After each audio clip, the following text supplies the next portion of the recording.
Hey guys, I'm gonna go to work, so I wanted to do another video on something that I'm probably gonna do multiple videos on in the future, and it's about relationships. So I was listening to TD Jakes, and he was talking about we are attracted to what we're exposed to, and that relates to so many areas in our life. I grew up not eating the most nutritional foods. McDonald's was a treat. And that's kind of what I gravitated to as I grew older. I looked at food as a reward, Pop Tarts, cereal, carbs, all that stuff. So as I got older, the battle was for me to develop a new normal to where I wasn't drawn to those things. And it's still a struggle now. Same thing with addictions. For people who have been in addictions for so long, they're attracted to the lifestyle, not just the high. They're attracted to the whole lifestyle, the impulsiveness, the adventure of getting high, the whole ritual of that whole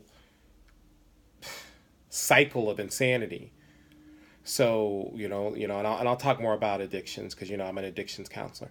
But relationships is probably the most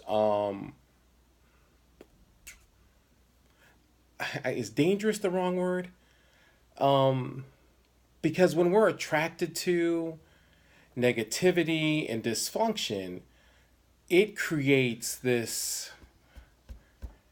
world of misery in a relationship that's supposed to be loving and empowering. But if we're not used to that, if that's not our norm, if all we've seen is jealousy, controlling behaviors, abusiveness, neglect, when I see somebody who's never gotten roses or never received too many compliments, it's become their normal, which is why they're not attracted to the guy or the girl who treats them well, who gives them compliments, who wants to sit down and talk and listen. They're not used to that lifestyle. So in order to want better for ourselves, if we want the dream of a better relationship, we have to step out of our norm. We have to step out of what is comfortable, what we've become accustomed to, and recognize that, when we talk about that chemistry, the chemistry is often an indication of where we've come from. I was not, and don't tell Bam this, but I wasn't attracted. Bam is beautiful, without a doubt, but she was so quiet and reserved when I met her. I wasn't initially attracted to her. I like the wild child. I like the girl that had half her butt hanging out. That just ran her mouth, was just kind of a little crazy. Bam had good credit. What was that? And I remember seeing her jogging in the morning. And Bam can go. She can run. Bam can actually win races.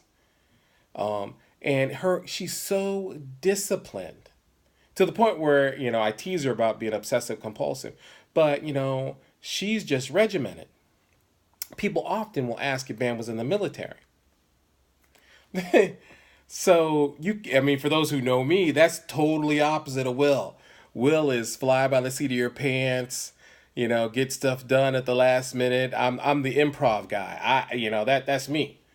So I wasn't initially attracted to her, and I'm telling you, if it wasn't for my bishop who challenged me to step outside of my norm, I wouldn't be happily married today. And she is phenomenal and getting better and better every day. There's some rough spots we had to work out, and we're still working on them. And I'll talk about that in another series. But right now, I just want you guys to be aware that the people you might have chemistry with might be the problem.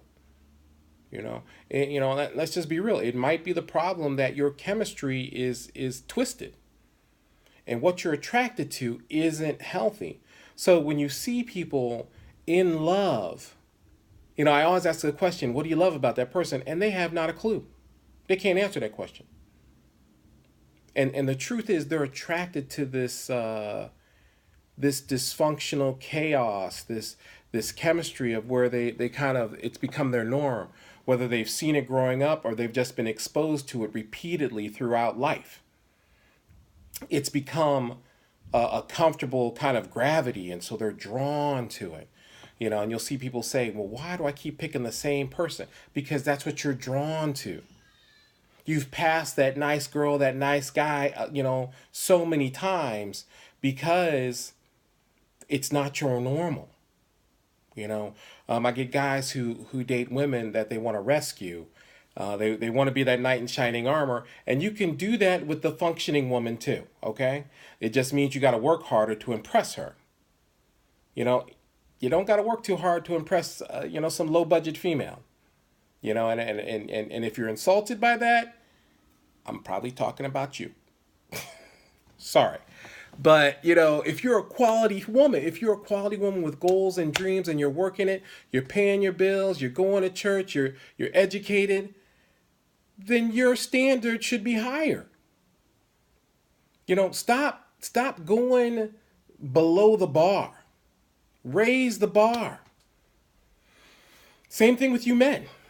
Stop being intimidated by women that have it together. I mean, that's ridiculous. Go, if you want a helpmate, if you want a partner, then you need to get with somebody that